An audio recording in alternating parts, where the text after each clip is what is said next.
बिस्मिल्लाहिर्रहमानिर्रहीम अल्लाहुम्मा सल्ली अला मुहम्मदिन व अला आलि मुहम्मदिन व बारिक वसल्लम। अस्सलाम वालेकुम। मैं हूं अली अब्बास और मैं इस वक्त ह्यूस्टन में मौजूद हूं। और मेरी बहन के साथ आज मेरी मुलाकात हुई और मुझे बड़ी खुशी हुई ये जान के कि इलेक्शन आपको पता है हो रहे हैं अमेरिका में। और समारा जो है she is the very first lady जो कि टेक्सास जो है हाउस में जाएंगी, जो इलेक्शन जो है वो कंटेस्ट करेंगी। तो आइए इनसे बात करते हैं, इनसे पूछते हैं घरेलू लाइफ ये गुजार रही थी, इनके दिमाग में ऐसा क्या आया, ऐसा क्या फ्रस्ट्रेशन, ऐसा क्या स्ट्रेस हुआ कि ये इनको इलेक्शन में आना पड़ा। और एक माँ के तौर पे इन्होंने अपने आप को इंट्रोड्यूस करवाया है। इनकी ख्वाहिश ये है कि मैं एक माँ का जो रोल है वो मैं अदा करूं, अगर मैंने नहीं अदा किया फिर और कौन करेगा। अस्सलाम वालेकुम समारा, वालेकुम अस्सलाम। कैसी हैं आप? अल्हम्दुलिल्लाह। ये बड़ा बोल्ड स्टेप लिया आपने, मुझे तो यकीन नहीं आ रहा एक घरेलू वाइफ के साथ आपने ये स्टेप लिया। हालांकि जो लड़कियां जॉब कर रही होती हैं उनको एक प्रोफेशनल एक एटीट्यूड, एक प्रोफेशनल बिहेवियर, लोगों से कम्युनिकेशन, और उनको एक अंदाज़ा होता है कि बाहर डीलिंग कैसे करती हैं। तो आप घरेलू खातून के साथ आपने इतना बोल्ड और इतना बड़ा स्टेप कैसे ले लिया?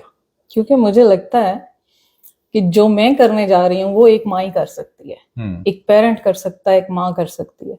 क्योंकि बच्चों के लिए सबसे बेहतरीन जो फैसला करते हैं या जो सबसे ज्यादा लड़ सकते हैं वो एक माँ लड़ सकती है। कोई पॉलिटिशियन नहीं लड़ सकता, कोई पॉलिटिशियन ऐसे फैसले नहीं करवा सकता। आपके बच्चों के हक में सबसे बेहतरीन क्या है वो माँ जानती है कि आप बच्चे के हक में सबसे वैसे ये बड़े बेहतरीन क्या ऑनर की बात है कि एक मुस्लिम खातून, पाकिस्तानी नहीं जी जी। बल्कि मुस्लिम खातून जो है वो इलेक्शन कंटेस्ट कर रही है। ये ख्याल आपको बताइए कैसे है? किसी ने आपको आइडिया दिया या खुद से आपका ख्याल आया या आपके हस्बैंड ने आपको ये आइडिया दिया, कैसे हुआ? मैंने अपने हस्बैंड को आइडिया दिया अच्छा। कि बाहर निकलें और इलेक्शन के लिए अपना नाम दें। क्योंकि जितने पॉलिटिशियन है, नो मैटर पार्टी का तो नाम ही ना लें कि डेमोक्रेट है या रिपब्लिकन है या कोई भी है, जी जी। मैंने किसी को नहीं देखा कि वो बच्चों के लिए कुछ भी कर रहा। ओके। मैं अपनी थोड़ी बहुत सर्च कर रही थी और देख रही थी कि क्यों कोई बिल नहीं पास करवाता कि बच्चों के सामने ना कोई ऐसी वैसी बात ना की जाए जो उनकी डेवलपमेंट के लिए अच्छी नहीं है। सही। तो मुझे तो कोई भी बंदा नहीं नजर आया जो ऐसी मतलब कर रहा हो। मुझे लगता है कि आपकी स्कूल में भी लड़ाइयाँ हो चुकी हैं। नहीं आप जब स्कूल में जब कोई ऐसी तालीम दी जाती है जी, सेक्सुअल एजुकेशन पे या LGBTQ पे, तो आप स्कूल जाती हैं और उनके प्रिंसिपल और उनके टीचर से बात करती मैं हैं? उतना वेट नहीं करना चाहती कि स्कूलों में जाकर ये चीज शुरू हो और फिर हम लोग लड़ें। क्योंकि जब आज से इतने साल पहले ओबामा ने कहा था ना कि जो भी जेंडर फील करते हो उसी बाथरूम में जा सकता है बच्चा, जी जी।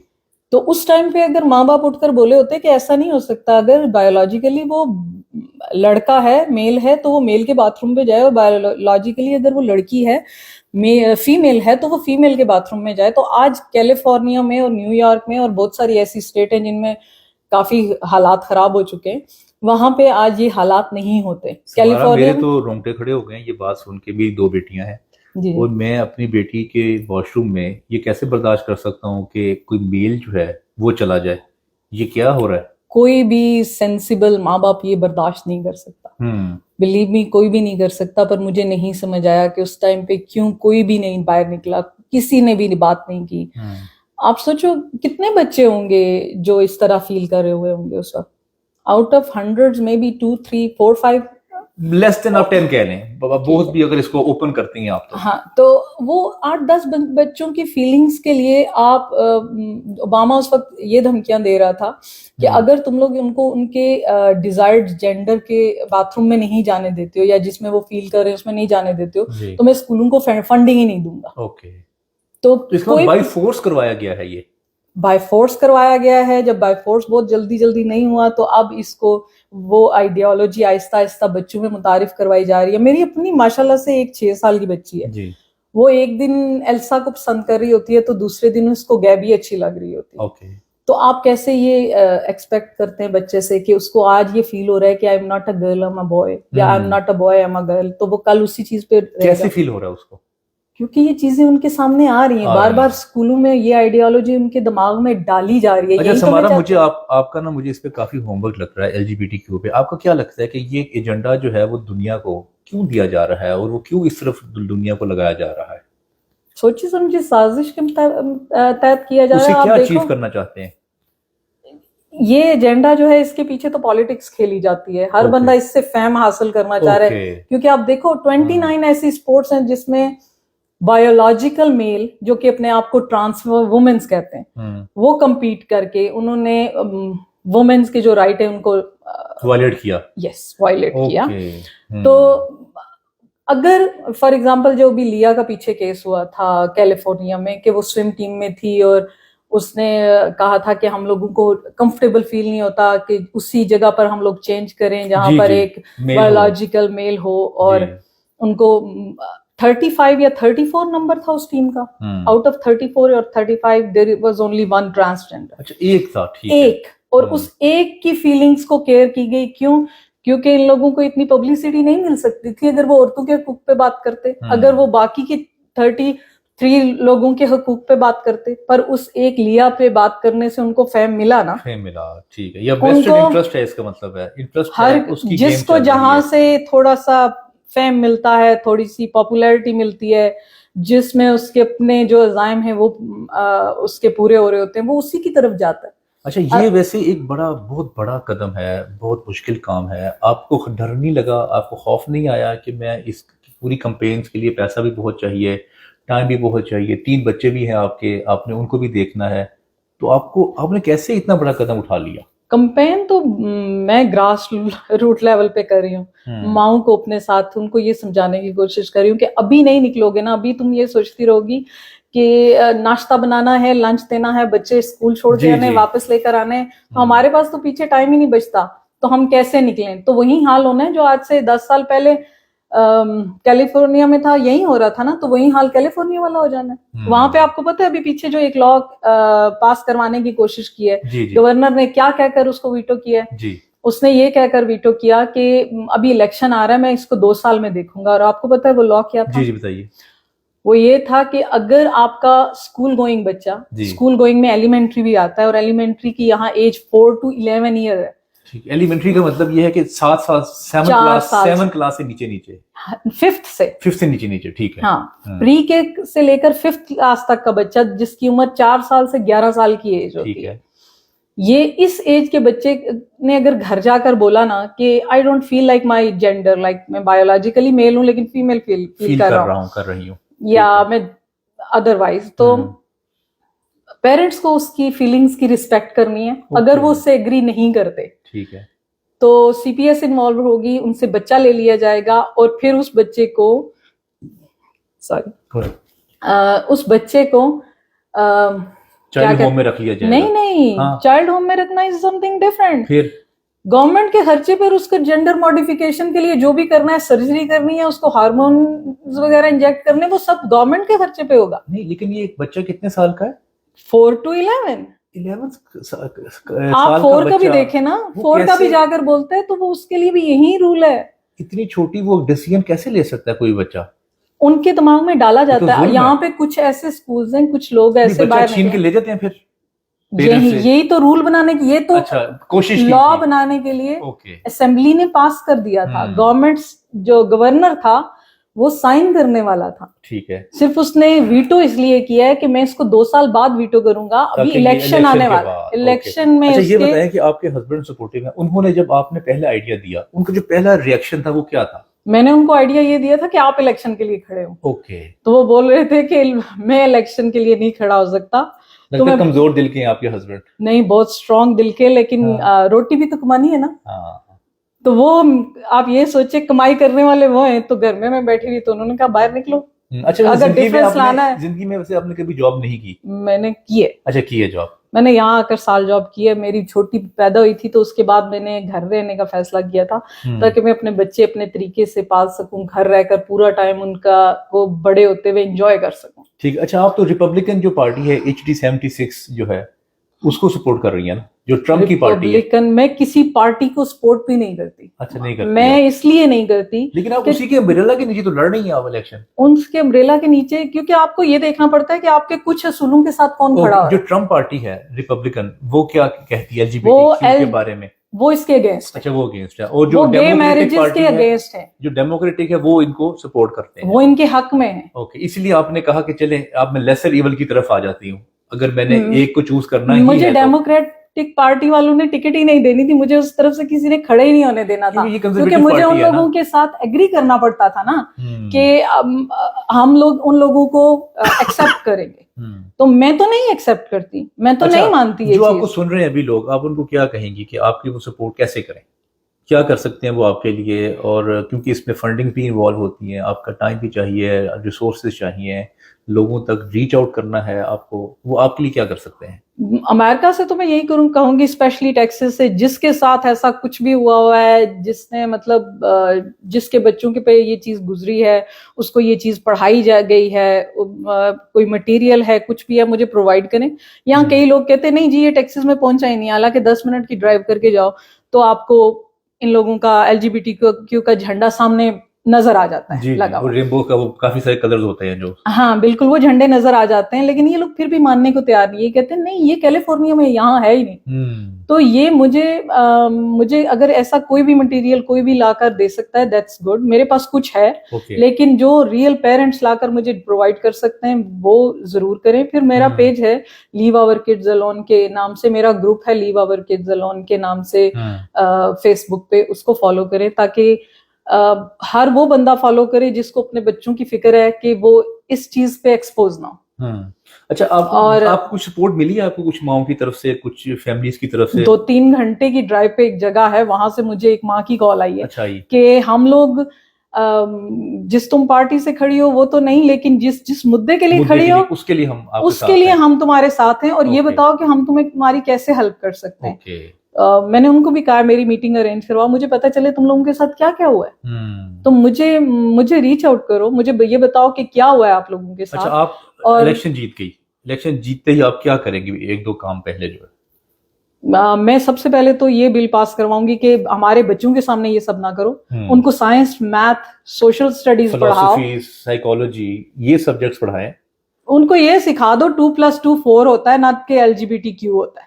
ABC पढ़ानी चाहिए, ना कि LGBTQ पढ़ाना चाहिए। ये मेस्ड अप एलिफेंट अल्फाबेट्स पढ़ाने की कोई जरूरत नहीं है। बिल्कुल ठीक है। अच्छा, यहाँ पे जो ड्रैग शोज होते हैं उसके बारे में, यहाँ तो मेरे ख्याल से टेक्सास में तो नहीं होते, हर जगह होते हैं। ये एलिमेंट्री स्कूलों में जाकर भी करते हैं, ड्रैग क्वींस को बुलाते हैं और उनसे स्टोरीज, छोटे छोटे बच्चों को कहते हैं कि ये उनसे स्टोरीज क्या नाम है सीखो, सुनो। तो यहाँ पे बाकायदा एक कानून पास किया गया था जी। और हमारी असेंबली ने उसको पास किया, गवर्नर ने साइन किया, कानून के तौर पे इंट्रोड्यूस हो गया, but some liberal elite came out. और मैं भी थोड़ा सा बता दें, क्योंकि मैं तो यहाँ की टर्म इतनी नहीं जानता। आप ड्रैग शो को जाकर सर्च करेंगे तो आपको पता चल जाएगा कि वो है क्या। बहरहाल वो इन्हीं को सपोर्ट करने वाले करवाते हैं, क्या कहते हैं, LGBTQ वालों को। और ये बच्चों के लिए हेल्दी तो नहीं है। बच्चों के लिए तो वो है, आप कोई साइंस का एक्सपेरिमेंट करवाओ, कोई मैथ सिखाओ, कोई इंग्लिश सिखाओ, कोई स्विमिंग करवाएं, हाँ कुछ भी करवाओ, लेकिन एक्टिविटी हो। और हमारे टाइम में तो टीचर बुक पढ़ा करते थे, ड्रैग क्वींस को पढ़ाने की क्या जरूरत है? अगर एक मर्द भारी भारी मेकअप करके आ जाता है और वो बच्चों को पढ़ा रहा है, तो आप क्या बच्चों को सिखाने की कोशिश कर रहे हो? कुछ तो स्टेट ऐसी हैं जिनमें मैथ के क्वेश्चन आप देख लो ना तो आपको लगता है कि इनडायरेक्ट बच्चों के दिमाग में डाला जाता है कि हाँ लड़के का लड़का दोस्त भी हो सकता है, जॉन बाय हिज बॉयफ्रेंड, आगे पूरा मैथ का क्वेश्चन है, लेकिन बच्चे के तो जहन में आ गया ना कि लड़के का आ जाता है। हाँ, तो ये गे चीज उनके दिमाग में डाली जा रही है, और भी बहुत सारी चीजें जो हैं वो डाली जा रही हैं। और ये नहीं कि इससे कोई भी घर महफूज है, हर घर तक ये चीज पहुंच चुकी है। मुझे ये समझ नहीं आती कि लोग आंखें बंद करके कैसे बैठ सकते हैं। अच्छा समारा, ये बताएं कभी आपका ऐसा दिल किया कि मैं ये अमेरिका की जो रौनकें हैं, जो हमारा कारोबार है, जो हमारी नौकरियां हैं, ये छोड़ के मैं पाकिस्तान चली जाऊं बच्चों को लेके, मैं किस मुसीबत में फंस गई? अगर पाकिस्तान में ये सब ना हो रहा होता तो शायद मैं ये सोच लेती। आपको क्या लगता है जो भी बाइडन ने दिया 6.something बिलियन डॉलर्स इस चीज के फरोग के लिए, LGBTQ के फरोग के लिए पूरी दुनिया में, ये पाकिस्तान तक नहीं पहुंचे होंगे, ये बाकी के दुनिया के मुल्कों तक नहीं पहुंचे होंगे। वहां पे जो एक्स कार्ड अभी इंट्रोड्यूस हुआ है जिसको वो कह रहे हैं कि ये हिजड़ों के लिए है, लेकिन वो है नहीं, वो इन गे और एलजीबीटीक्यू के लोगों के लिए हमारा इतना तो नहीं है ना जितना यहाँ पे वो स्कूलों में बाकायदगी से तबलीग की जा रही है। ये तो कहीं इतना तो टेक्सास में भी नहीं है, इतना तो कैलिफोर्निया में है फिलहाल। ये तो चीज होते होगी, आज से 5-6 साल बाद में बैठकर सोचूंगी, कहूंगी अगर 5-6 साल पहले उठी होती, बाहर गई होती तो इतना ना हुआ होता। तो जब आपको क्या लगता है, जब यहाँ पे ये कंजर्वेटिव स्टेट है टेक्सास, यहाँ पे हाँ, यहाँ पे लिबरल चीजें इतनी नहीं है, लेकिन फिर भी अगर ये पहुंच चुका है स्कूलों तक, आम छोटे बच्चों तक, आप यहाँ पे स्टोर, किसी भी स्टोर में चले जाओ, आपको अगर ना डिफरेंट चीजों पे ये झंडे बने हुए मिले तो क्या। मेरी बेटी के पास खुद रैम्बो की फ्रॉक थी, छोटे पॉपेट्स वगैरह थे, लेकिन अब मैं नहीं उसको ये यूज करने देती। क्योंकि मैं समारा आपका फिलॉसफी के बारे में जानना चाहता हूँ। लीडरशिप में आप किसको फॉलो करती हैं? आपको क्या लगता है कि ये मेरे आइडियल हैं, या मुझे लगता है कि इस तरह का लीडर होना चाहिए? किसको आपने आइडियल बनाया है? लीडर बनने के बाद कोई भी आइडियल नहीं रहता। कई लोग होते हैं जो आपको अच्छे लगते हैं, फिर भी आप किसी को पसंद करती हो जिससे, क्योंकि अब लीडर बनेंगी ना आप, ये तो लीडरशिप की पोजीशन है, आपने डिसीजंस करने हैं, तो आखिर तो कोई आपके दिमाग में मॉडल आया होगा ना किसी का। मेरे दिमाग में सिर्फ बच्चे आते हैं। मेरे दिमाग में ये आता है कि अगर इनको बचाना है तो माँ बाप को बाहर जाना पड़ेगा। मुझे लगता है कि माँ बाप के बगैर जो है ना, वो कोई अपने बच्चों को नहीं बचा सकता। अगर लीडरों पे भरोसा होता तो मैं लीडर बनने का सोचती क्यों। हमें जरूरत क्या है कि अपने घर की कंफर्ट को छोड़ के हम लोग बाहर निकले। ये एक इंसिडेंट हुआ था मेरे साथ जिससे मुझे लगा कि नहीं, अब बाहर निकलना है। मेरा बेटा है 15 ईयर का, और मैं उसको लेकर गई।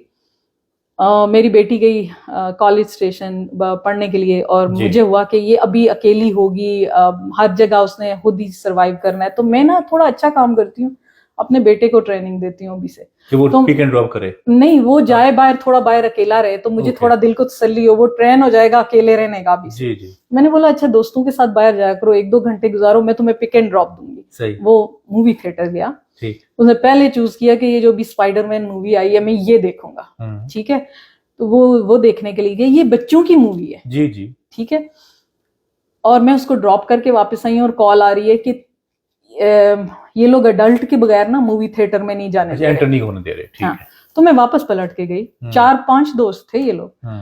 बहरहाल मैंने सोचा मैं इनको एंटर करा के आ जाती हूँ। जब मैं दाखिल होने लगी तो उन लोगों ने बोला नहीं, आप जो हैं वो इनको अगर छोड़ के गई तो छोड़ के नहीं जा सकती आप, नहीं आपको साथ रहना, साथ देखनी आपने साथ रहना है पूरा टाइम। अगर आप दरमियान में जाएंगी तो इनको भी जाना पड़ेगा, ठीक है। तो उस टाइम मुझे हिट हुआ ज्यादा कि they need an adult in a movie theatre, but they don't need an adult in the surgical theatre. Surgical theatre में तुम लोग माँ बाप से बच्चा छीन कर ले जाओगे, एक इरिवर्सिबल प्रोसेस करवा दोगे जी। क्योंकि जेंडर मॉडिफिकेशन का जो प्रोसेस है ये वापस नहीं आता। लोग बाद में सुसाइडल हो जाते हैं, क्योंकि ना वो मर्द में रहते हैं ना वो औरत में रहते हैं। बहुत ही कंफ्यूज हो जाते हैं कि हम क्या हैं, ये हमने अपने साथ क्या कर लिया। लोगों में सही कह रही हैं। कभी किसी से पूछो ना तो आप वो कहते हैं हमने शीशे में देखा, हमको अपना आप अकेला लगा, हम बहुत सारी भीड़ में भी अकेले थे, हमें लोनलीनेस फील होती थी। देखिए ना, कंफ्यूज हो गया ना कि मैं हूँ क्या, लड़की हूँ लड़का। और जब मैंने मॉडिफिकेशन के लिए अपना सब कुछ स्टार्ट कर दिया हाफ वे थ्रू, तो मुझे फील हुआ मैं तो दूसरा जेंडर कभी बन ही नहीं सकता था।